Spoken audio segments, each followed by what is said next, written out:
to this CARD Applied Research and Development webinar. I'm Mary Sue Openstein, the R&D Program Administrator at the Minnesota Department of Commerce, Division of Energy Resources. And with me today is Mark Garofano, who is an energy engineer at the Division of Energy Resources, where he performs engineering reviews of custom efficiency projects and leads the department's efforts to maintain and update the technical reference manuals that utilities use to calculate the savings and cost effectiveness of their conservation improvement programs. Mark is also the project manager on the research that is the subject of this webinar. Our presenters today are Carl Samuelson and Aaron Conger of Michaels Energy. Over his 10-year career, Carl has worked on energy-related issues through public policy, community organizing, auditing, and research. And at Michaels, he works to bridge the technical and human elements of energy efficiency. Aaron, a professional engineer, leads the facility studies and day-to-day project management for this research. His other roles at Michaels includes engineering analysis for custom rebates and conducting technical studies for commercial and industrial facilities. Before we start, I'd like to go over a few webinar basics. All attendees will be in listen-only mode today. As questions occur to you during the presentation, type them into the question box on your panel and send them to us. We will address all questions at the end of the presentation, but if for some reason we don't get to all questions, we will answer them later and email all participants a copy of the Q&A from the webinar. This webinar is being recorded and will be available on the department's website at a later date. Finally, the slide deck for this webinar is available as a handout on your panel, and you can download it at any time during the presentation. This webinar is one in an ongoing series designed to summarize the results from research projects funded by Minnesota's Applied Research and Development Fund, which was established by the Next Generation Energy Act of 2007. Its purpose is to help utilities achieve their 1.5% state energy savings goal. A utility can reach this goal either directly through its conservation improvement program or indirectly through energy codes, appliance standards, behavior, and other market transformation programs. $2.6 million of this fund is set aside annually for the CARD program, which awards research grants in a competitive request for proposal process. As you can see by this pie chart, project funds to date have been in all building sectors. And the subject of today's webinar is in the commercial sector and reports on a CARD project which explored two different approaches to engaging outpatient medical facilities and energy efficiency through ongoing commissioning. I'm going to turn it over to Carl now, who's going to get us started. Thank you, Mary Sue, for that introduction, and thank you to the Department of Commerce and the state of Minnesota, and ultimately the ratepayers in Minnesota for investing in this kind of research. Mary Sue just highlighted a few of the outcomes of CARD research, but it truly is a really unique program in the nation and has been an important contributor in keeping Minnesota at the cutting edge of energy efficiency. Aaron and I are delighted to share some outcomes of our ongoing commissioning research with outpatient medical facilities today. By way of introduction, Michaels Energy is an engineering and energy efficiency consulting firm headquartered in La Crosse, Wisconsin, but both Aaron and I work out of our downtown Minneapolis office. Since 2008, we've conducted 7 CARD-funded research projects. Often the focus of our projects have been sector-specific research covering restaurants, convenience stores, and hotels in the past, and now outpatient medical facilities. It's important that we also thank our primary partner in this research, Gilbert Mechanical, in particular Dave Deschler and Val Munchie. Gilbert is a full-service mechanical and controls contractor based out of the Twin Cities. In particular, they are a leading service provider for the medical industry, and this project would not have been possible without their depth of relationships and experience. So thank you, Val and Dave. Our agenda today comes in 3 parts, following the kind of 3 major elements of this research. We'll explore the methodology and research of our work piloting new program approaches with 2 different classes of outpatient medical facilities, ASCs and medical clinics. And then we'll discuss our work advancing code permissions in surgical spaces. And finally, we'll wrap up with conclusions and recommendations for utility programs. So starting with kind of our background and motivation for this research. We approached this medical sector project with our partner Gilbert Mechanical because given the depth of our collective experience, we knew, if you'll pardon me, that there was efficiency gold in them there hills, and that we wanted to find a way to effectively reach this market and get them engaged. Medical facilities are complicated, big, multifaceted buildings with lots of energy-intensive activity happening inside. Their staff are smart, but they are resource-strapped, and it has been our experience that healthcare organizations just don't care as much about energy efficiency as they do other valid priorities.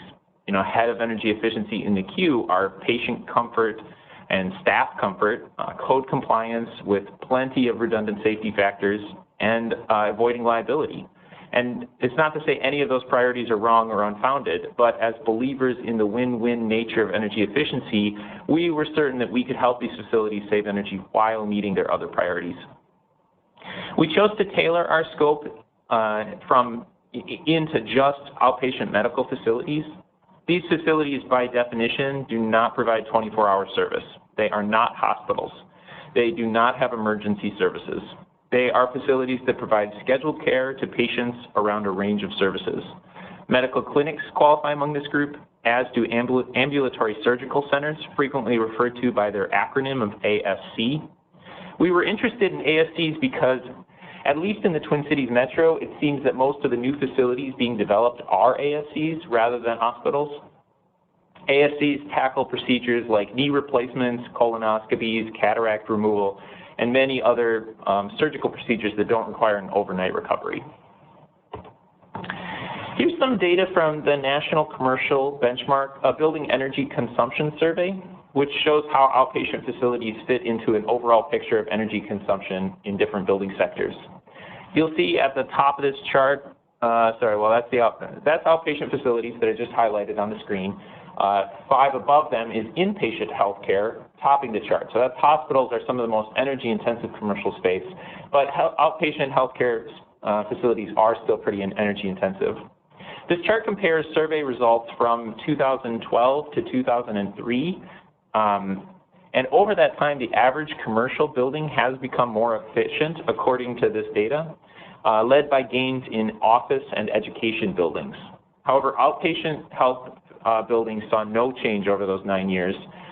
And when you think about the progress in lighting alone over that time, this is a pretty strong indicator that the sector would be worth pursuing for energy efficiency. In this slide, we're sharing some results from our study, as well as from national, regional, and city benchmarking efforts. In this study, we did energy audits or retrocommissioning studies on 10 facilities, 5 ASCs, and 5 clinics. And then we did a broader benchmarking effort and gathered data from 12 more ASCs for a total sample size of 22 buildings. Our goal in casting this wider net was to double-check what we saw in one building wasn't a total anomaly. We looked up other benchmark data for this purpose as well, and we hope to get a sense of where our set of buildings in Minnesota landed comparatively. However, it's important to mention that we didn't design our benchmark data collection to be statistically representative of the state's, more or less 2,000 plus ASCs. So take any larger extrapolation to the state of Minnesota with a grain of salt in this report.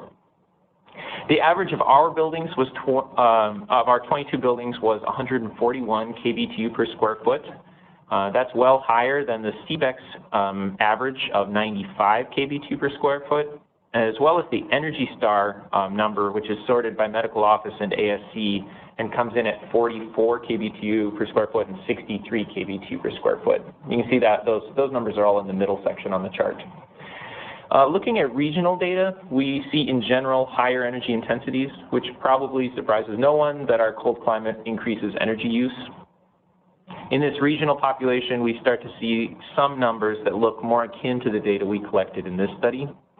Beyond just what the benchmark data says, we also went on-site at 10 facilities and conducted energy audits. In each and every facility, we found cost-effective energy savings opportunities. So I think the bottom line at this early benchmarking stage is that this sector is worth the effort. There's energy savings to be had. So now we know we want to focus on outpatient facilities, and our gut tells us there's room to save energy, and we were able to back it up with some research. But we need, when we look at these, but that isn't quite a research question yet. So when we look at this sector, we saw some small facilities, clinics, and some pretty large, complicated facilities, ASCs, and we wondered how we might best approach these two different customer classes. We were also engaged in a lot of discussions at that time and continue to be about how real-time energy data can revolutionize the way we think about energy efficiency in buildings. We were interested in how to use energy information systems, frequently shortened to EIS, to use these systems to capture real-time building energy use data and display it in a way that would engage staff and give confidence to the savings implemented in a building, and to make sure that user changes to the system over time didn't undo the savings. And as we address this sector, especially ASCs, we couldn't ignore surgical suites. We were aware of some initiatives from code organizations like ASHRAE to adjust relative humidity levels in operating rooms because of the elimination of flammable anesthetics. And we were also aware that most ASCs kept their surgical suites running full bore at night like a hospital would, even though they scheduled their operations and might not need to run their systems in the same way. So assembling these sundry research questions into a single project was a bit like sewing a patchwork quilt. They fit together more or less, and we hope part of the charm is the eclectic nature of this study, specifically that it covers a wide aspect of outpatient medical facility opportunities. One part of the project became piloting a contractor-led approach to energy management created by the Lawrence Berkeley National Lab out of California. We learned about this program out in previous CARD research, and Gilbert Mechanical had partnered with them on an earlier round of pilots. So it seemed to make sense to use this opportunity to try it out with the smallest buildings in our outpatient sector, the medical clinics. The second piece was a pilot with 3 ASCs to test ongoing commissioning. Each of these facilities received a retro-commissioning study, had interval meters installed in their building to pull gas and electric data, meter data into an EIS software platform so that the facility could check in on the impact of their RCX efforts. And then finally, we dug into those 2 surgical space improvement measures with these facilities and with the Minnesota Department of Health to find out what could be done to make allowances for efficient operation of surgical suites. I'm going to start by, maybe just here, I'm going to start by talking about the contractor-led energy management, and then I'll pass it over to Aaron Conger to talk about ongoing commissioning and the measures we were working on at the Minnesota Department of Health. And then I'll come back and wrap up with a few conclusions, and and Mark will moderate some questions at the end of our webinar. Small buildings on this contractor-led energy management package from LBNL. This is designed because small buildings present perennial challenges for energy efficiency. Many of the programs and approaches that work well with large buildings do not translate to small buildings, in particular because of the nature of the owner and the occupant change. This is certainly true with retro-commissioning. Retro-commissioning works because of experienced engineers programming a building automation control system and finding large savings potential. And you need the large savings potential in order to justify how expensive the whole process is. And it takes a long time, maybe 12 to 18 months. So for a small building, this kind of approach just isn't realistic. So LBNL created and piloted an energy management package designed to be delivered by HVAC contractors. Ideally, these firms would already have an existing relationship with the building owner and could create value and develop a business plan around providing energy management to their customers. LBNL developed a 5-step process along with training materials and checklists for easy use by contractors. The process starts by collecting customer data, energy data, and using it to analyzing it using any number of tools, but primarily using Energy Star Portfolio Manager. If interval data was available, that would be used as well, but it was not available for any of our sites in this pilot. The contractor then conducts an energy walkthrough at the customer's building and identifies some measures using a provided checklist. The contractor meets with the customer to share recommendations and then checks back a few months later on implementation. In our pilot, a controls technician at Gilbert got trained on using the LBNL resources and then piloted the process with 5 medical clinics. Michael's followed up with a level 2 energy audit on each of these facilities as a way of evaluating how many of the measures the LBNL EMP assessment captured. We also interviewed the contractor multiple times during the process to get qualitative feedback. Here's a list of measures that the LBNL energy management package investigated. You'll see quite a few HVAC measures, and they are tuned to serve very small businesses. Measures like are fans and space heaters being used, are doors and windows closed in heating season. You'll also see that followed up the list of measures continues with lighting, occupancy sensors, kitchen, vending, and behavioral. You'll also notice that in the lighting section there are only 2 measures, a combination question asking about incandescents and T12s, and then a lighting scheduling question. Quantitatively, it was very difficult to compare a standard energy audit with the LBNL approach because LBNL's tool did not quantify savings from any of the measures. That left us with only being able to compare the measure count. On that metric, the 2 came out pretty close, but they don't identify the same measures. I was just highlighting a few of the measures that LBNL focuses on. They have a lot of nuance in the HVAC measures with 5 measures, and then actually one of the measures is around temperature set points, and there's 5 additional measures just around temperature set point. Whereas an engineer working on an audit would, in this case, recommended building automation control strategies for these buildings that were more comprehensive. And I also highlighted lighting because in our audits, you see the engineer identified 10 measures, lighting measures, and the LBNL audits identified 5.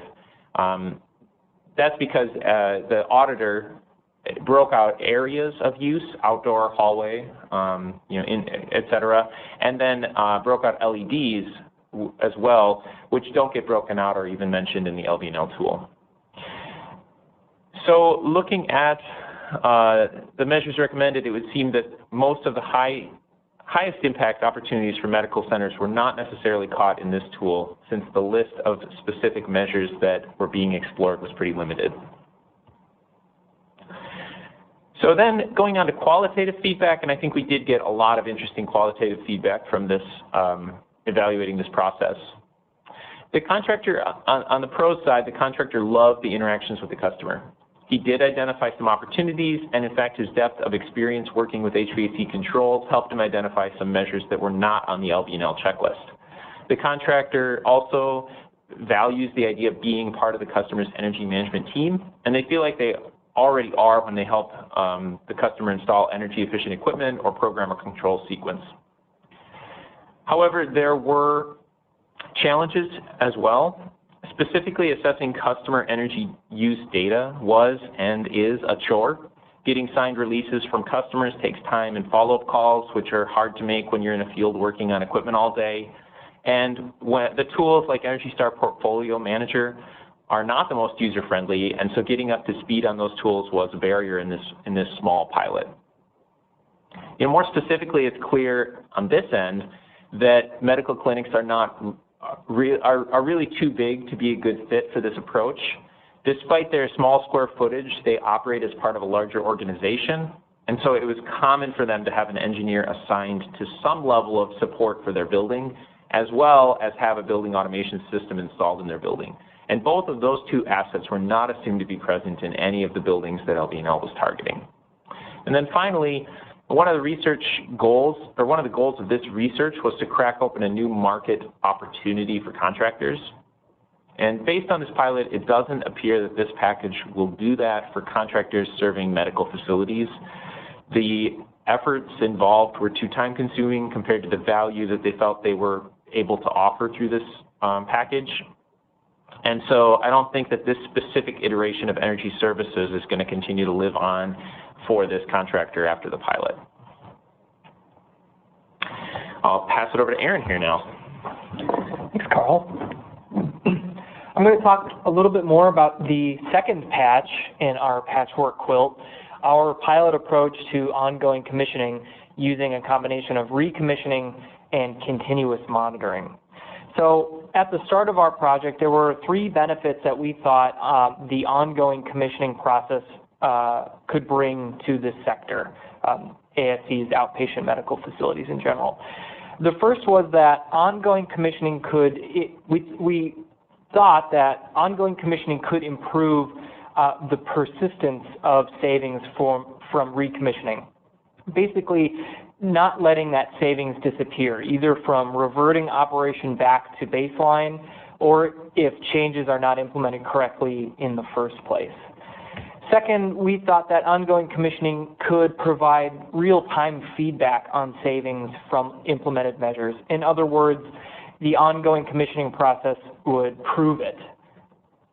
And finally, that ongoing commissioning would facilitate organizational engagement and commitment to energy savings practices. This was a really important part of the project, as we'd seen previously and Carl mentioned before, that engagement in energy efficiency in the sector was fairly low.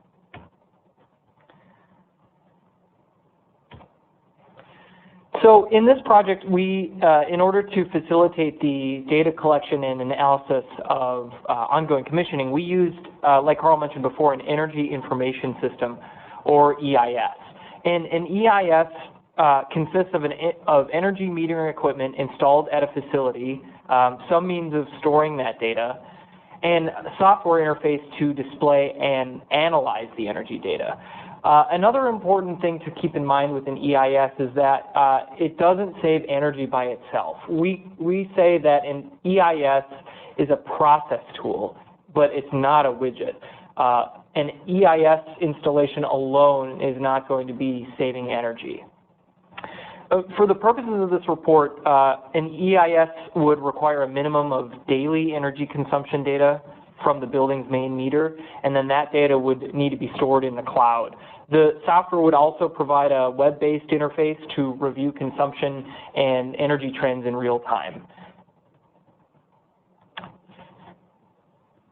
So this is what an EIS looks like. In general, you have metering hardware, and that feeds a data acquisition and storage device. And that filters into software that's displayed to the facility manager at the building, who can read and view the energy consumption and trends for the building. For our project, we chose to use Allerton's Energy Dashboard product, and this is a screenshot of that tool. It's a fairly standard display. You notice that energy is tracked, in this case, on a daily basis, and that can be switched between electric and gas usage. One note I will make here is that in the tool itself, the dashboard did not have the ability to weather normalize the energy data, so that was something that had to be done on the side. So I'm going to talk a little bit more about the methodology of our ongoing commissioning pilot with ASCs. The first step in our process was to identify energy efficiency opportunities, and in this case, by undergoing a recommissioning study for each facility. At this time, we would also install an EIS at the facility. Next, we track the baseline energy data for a certain period of time. Ideally, we want to capture both heating and cooling seasons during this baseline period. After we have the energy data, we move on to building an energy model to characterize the current energy use of the building and, more importantly, to predict that energy usage into the future. And finally, once we have an energy model, the facility would implement their chosen energy efficiency measures, and then we track the building's quote-unquote efficient energy usage, and we can compare directly back to the energy model to calculate savings. I want to drill down a little bit more into the process of building an energy model, and we'll go step by step using some actual data we collected during the project. So step one is to collect the baseline energy data, and you can see that here in the dark green squares. This data is daily energy data for a particular facility, and this is before any energy efficiency measures are implemented. Step 2 would be to build the energy model. It turns out that for many buildings' energy use, it can be characterized by just a few key energy drivers. And then for these AST facilities, the energy drivers were day of the week and weather. So with those input variables, we can develop an equation using those as inputs to predict the energy use of a building on any given day. So step 2.5 is really to take this energy model, which we've laid out here in sort of the light green overlaid over the actual data, and we can evaluate the model. This usually happens, again, at the same time as the building, so this is kind of step 2.5. We use regression software to actually pick the equation that best fits the collected data. And this solid line here represents the difference between the actual energy use each day and the predicted energy use by our model. And this is a rolling sum over time, what we call a cumulative sum or Q-sum. Now, a good model will hover right around 0. It will increase a little bit, then it will decrease a little bit. And the R-squared value should be greater than 0.75 according to ASHRAE requirements for a good model. So in this particular case, our model had an R-squared value of 0.9, which is a relatively good fit. The next step, step 3, is to extend that model into the future. So we have, again, the light green representing the predicted energy use from the model, and that's extended past a particular date. Step 4 is to actually have the facility implement energy efficiency models. And this is where it starts to get interesting, because once the facility implements these measures, we will then track what we'd call the efficient building usage, where in theory, their building will use less energy after they've implemented energy efficiency measures. The final step is to subtract the efficient building usage from the predicted baseline energy use, and we directly determine the energy savings. And we do this in the same method that we do to evaluate the initial model by subtracting the actual energy use of the building from the predicted baseline energy use of the building. And you can see that our Q-sum line is actually now increasing, and that represents savings of the building over time, and that is cumulative. So now I'd like to walk through our 3 pilot facilities that received this ongoing commissioning process. And we have 3 different facilities, and all of them have a little bit of a different outcome. I'm going to start by talking about facility number 3, and then I'm going to move on to facilities 1 and 2. For the sake of consistency, we've just kept the same name that we gave them in our final report. Facility 3 could be best summed up by no implementation. This facility did not actually implement any energy efficiency measures during our project, but we still collected data both in a baseline period and a implementation period, although no measures were actually implemented. Then I'll move on to talking about facility 1, which is a good representation of typical energy savings for this process. And then finally wrap up with facility number 2, which we would consider to be a perfect case study for this kind of process.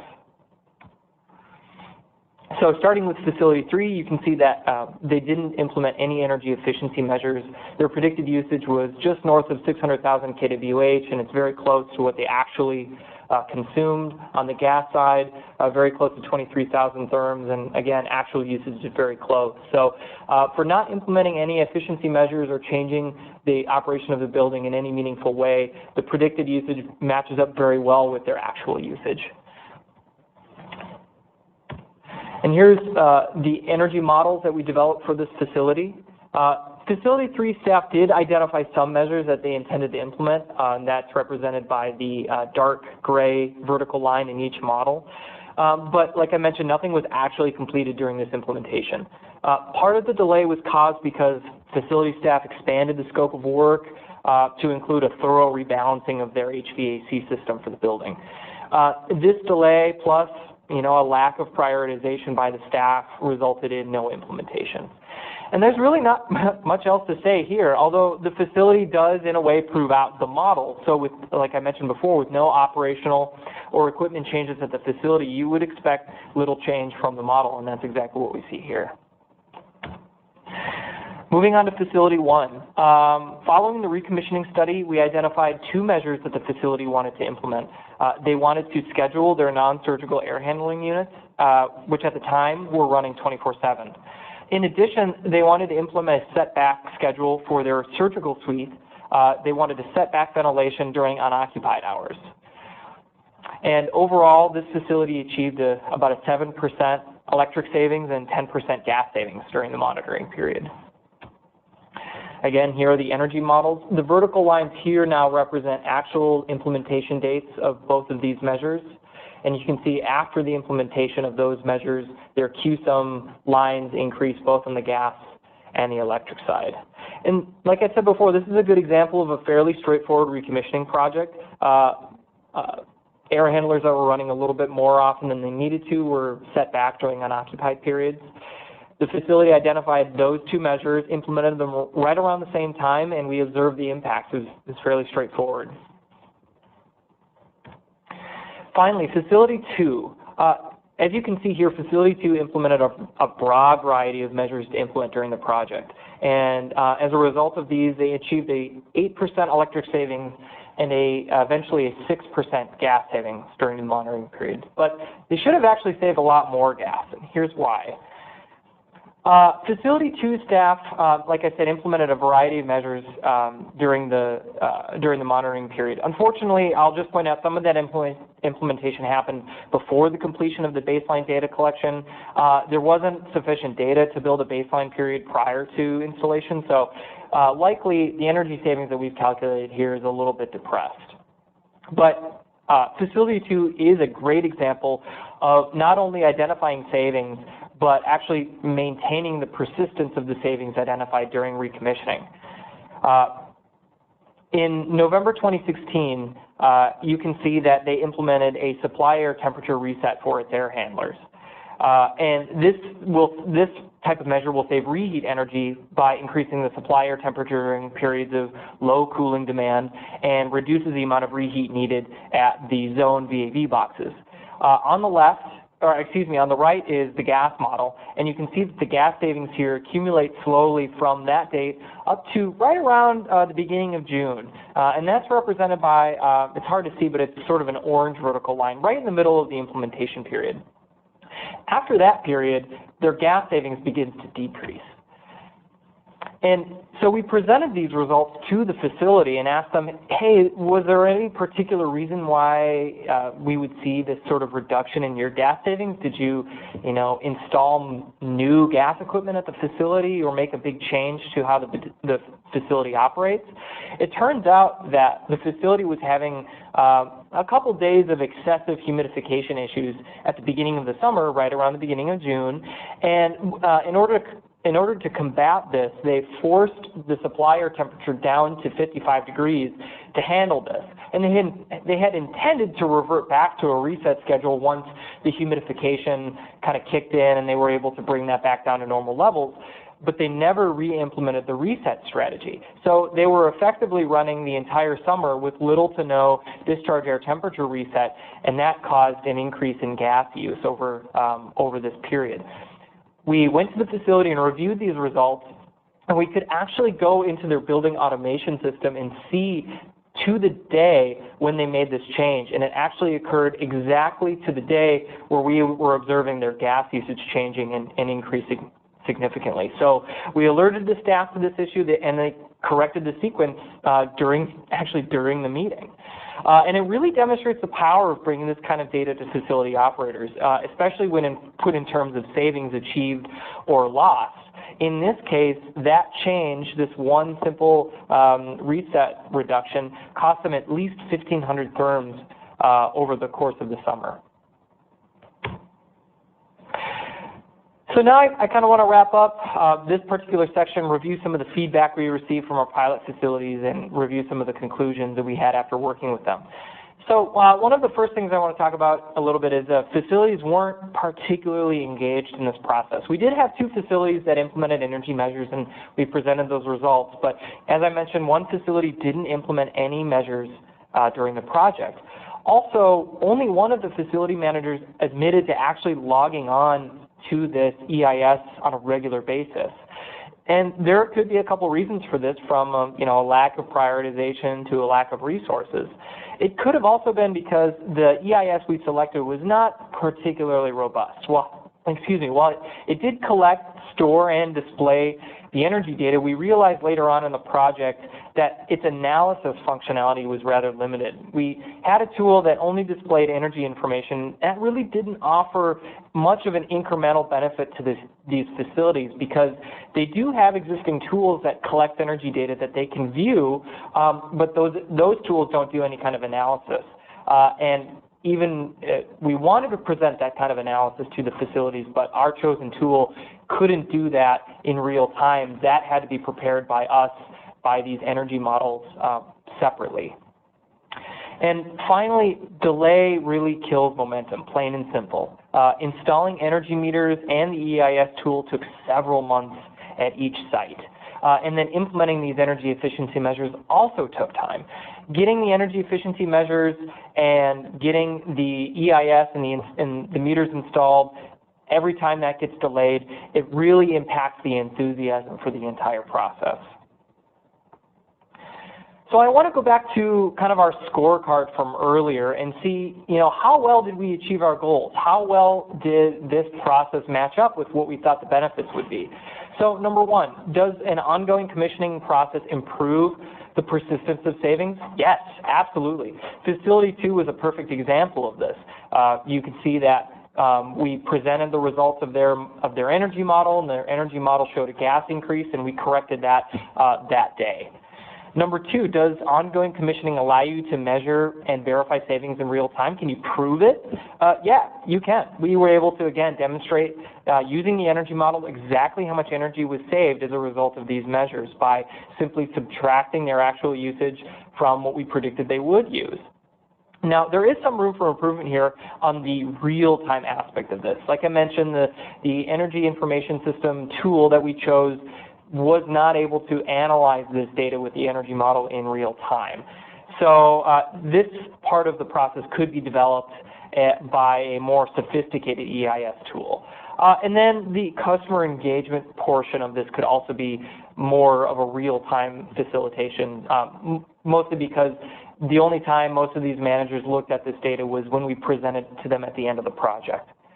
And then finally, does ongoing commissioning engage staff and foster commitment to energy savings practices? Well, yes, but the takeaway here is that data is great. It is really a profoundly useful piece of information to have, but it's not a silver bullet. You can't just install an EIS tool and expect to draw everyone in to get everybody's attention right away. You still need to work with the organization to commit to spending the resources necessary to actually implementing energy efficiency projects and meeting their energy goals. So I'll move on and talk about the last patch in our patchwork quilt here today, which is our work with the Minnesota Department of Health in reviewing certain regulatory requirements for ambulatory surgical centers to improve energy efficiency potential for the sector. And like Carl mentioned, we looked at two specific opportunities for energy efficiency, specifically for surgery spaces. First, we investigated reducing relative humidity requirements for surgical suites, and this is a specific requirement in the Minnesota codes. Second, we investigated reducing ventilation and setting back airflows to surgery suites during unoccupied periods. Now, this is not specifically discussed in the Minnesota codes. It's more of a clarification of the existing requirements. And this is a measure that's particularly ideal for ASCs since, again, they schedule surgeries and they don't provide emergency service. Their surgery suites do not need to be active and open 24 hours a day. Well, let's start with relative humidity for surgical suites. The current requirement for Minnesota is that facility or surgical suites be maintained at 50 to 60% relative humidity level at all times. And these are based on rather outdated humidity requirements for flammable anesthetics that are no longer used in the industry. As such, ASHRAE and other standards bodies have moved to advising lower relative humidity requirements for surgical spaces. The requirements of certain specialized sterile equipment still need to be met if applicable for the space, but in general, surgical spaces can now be conditioned to 20% relative humidity as a conclusion of these standards bodies. And putting this into perspective, we estimated that for a 1,000 square foot surgical suite, reducing relative humidity from 50% down to 20% will result in about a 900 therm per year savings, assuming they have 90% efficient gas humidification equipment. Now, 1,000 square feet is the size of a typical surgical suite, and many facilities have more than one of these. So that savings could be additive depending on how robust their surgical capabilities are. The second measure that we wanted to investigate was ventilation for surgical suites. This is a little bit of, there's a lot of text here. The important thing to note is that the Minnesota Code only requires operating rooms to be positively pressurized at all times, but not necessarily ventilated at all times. And this is an important distinction. And because at the facilities that we studied, their surgery rooms were not only pressurized at all times as required by code, but they were constantly ventilated and conditioned as if they were occupied. And depending on the layout of their HVAC system, there can be significant savings here while also maintaining pressure relationships as required.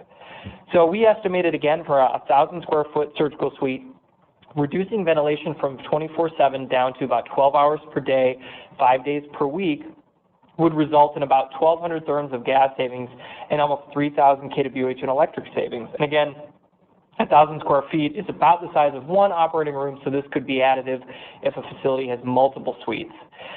Additional electric savings could be achieved if the facility could also reduce fan speeds at night, along with reducing ventilation, but this is highly specific to a facility's particular HVAC system.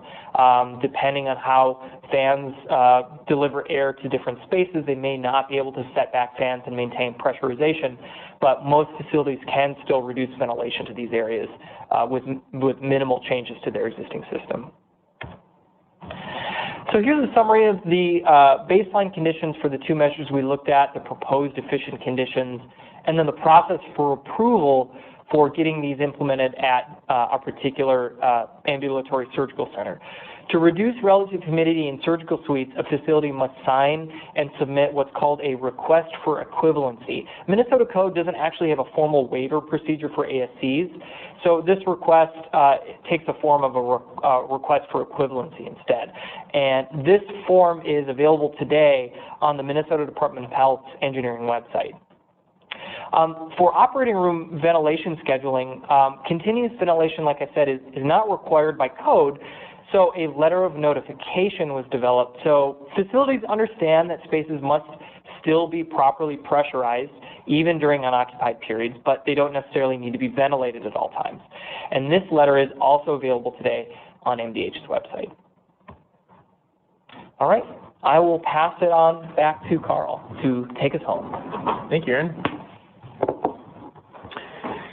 So a few conclusions here.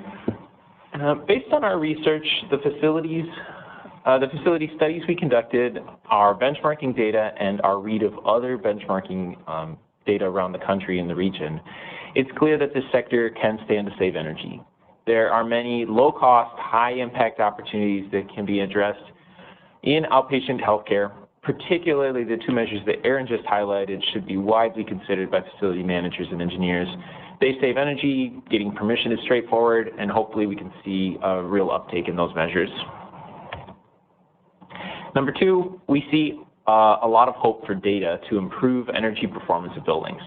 We saw sizable energy savings from the two facilities that implemented measures, and more importantly, those changes showed up in the data, and that impressed the facility staff. However, we want to caution that data is not a panacea. If you plan to use data for ongoing commissioning, expect there's a chance that customers will not engage with the data you provide, first of all. And then you need someone with a vested stake in the data and an understanding of how to use it to be kind of point on that project and processing the data for the customer. That could be someone in the customer, or it could be someone outside too, supporting the customer. Secondly, assume that it will take a long time.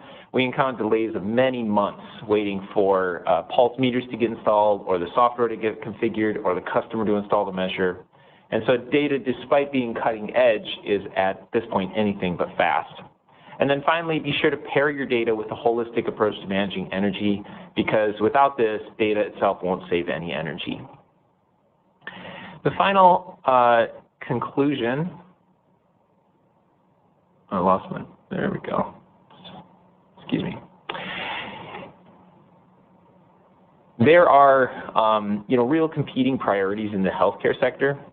We didn't do any primary research on healthcare facility managers and executives' opinions about energy efficiency, but our informal conversations with facility staff, told us a lot about the amount of red tape that they need to go through before big changes in energy management are possible in healthcare. This is a business sector that has real competing priorities. Specifically, the mandate for positive health outcomes for patients and positive health experiences at any cost, which is valid, and then not to mention surgeons who make the facilities lots of money getting what they need to be effective, for instance, a very cold room for surgery. And I think in general, healthcare is making strides towards tackling the balance of energy efficiency and those other priorities. And we certainly worked with some very smart, very dedicated, very conscientious staff.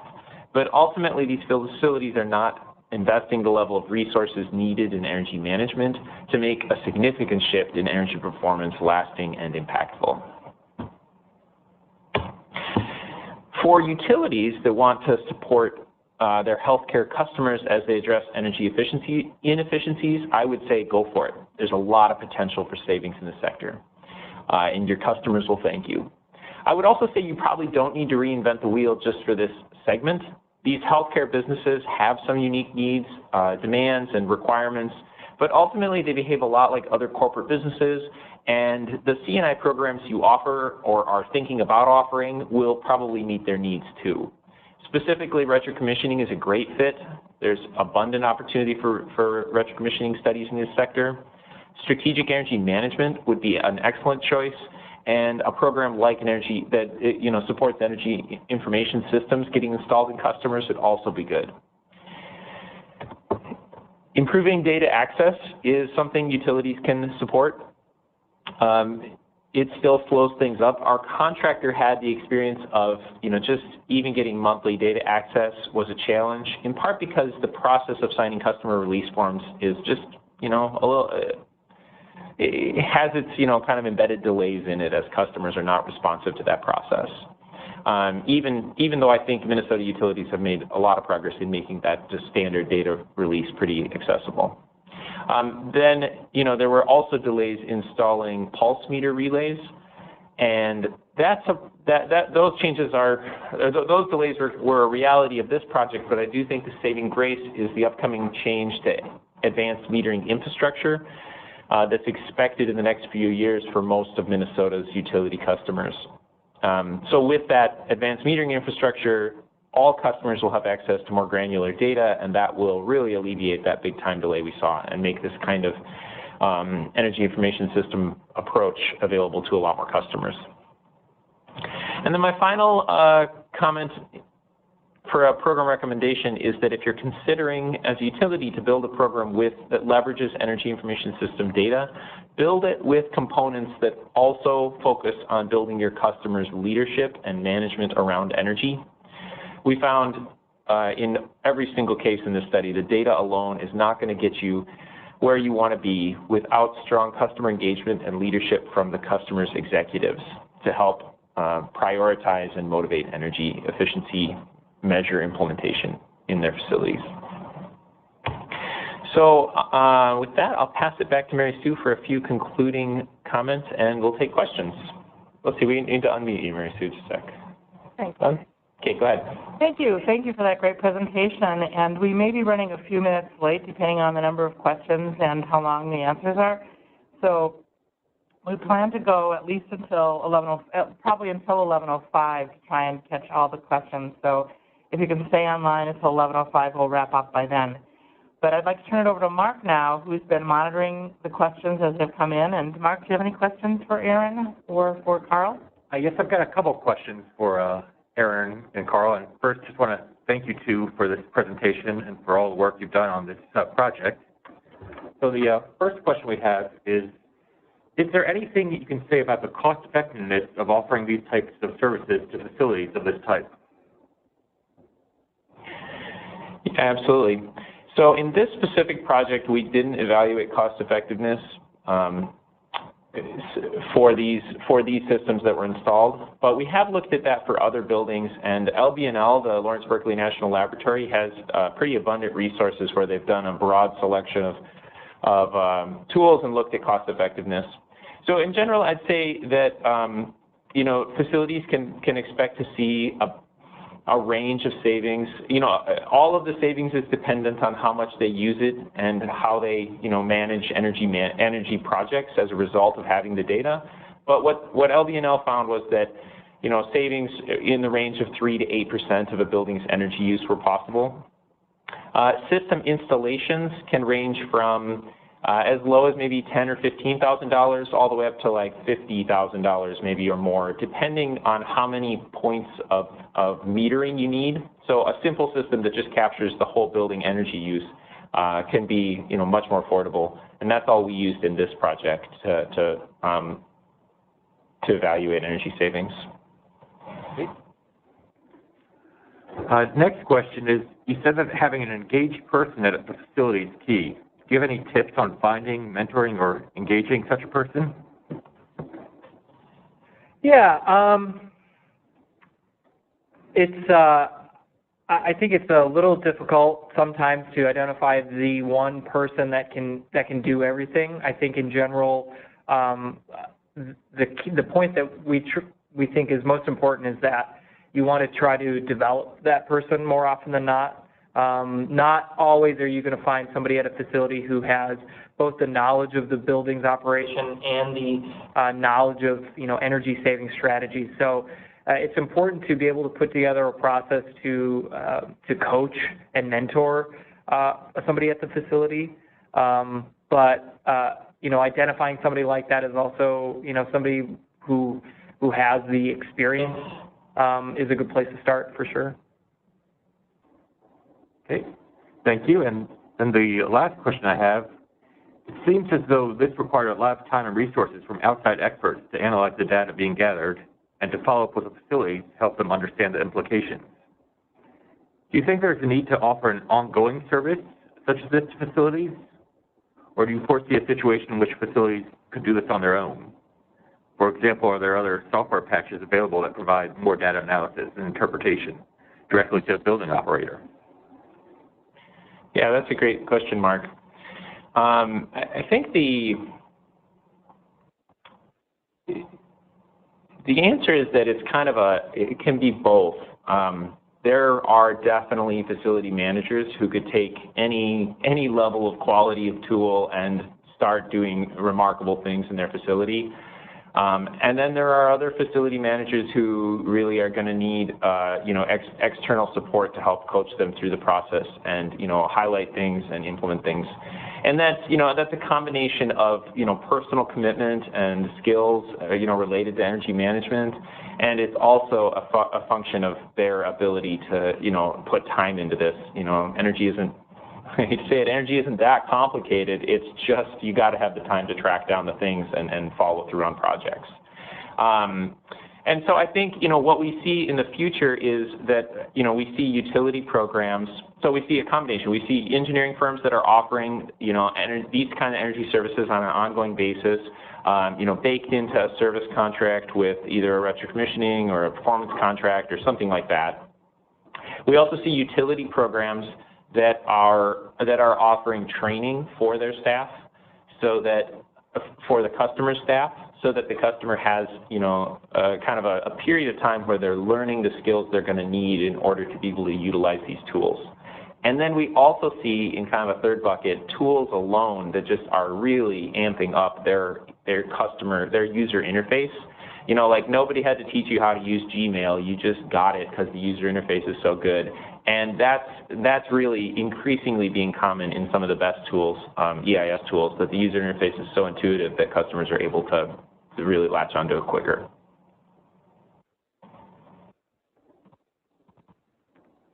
Okay, thank you for that answer, Carl. And that's all the questions we have here, so I'm going to turn it back over to Mary Sue for closing. Great. Thank you, all three of you.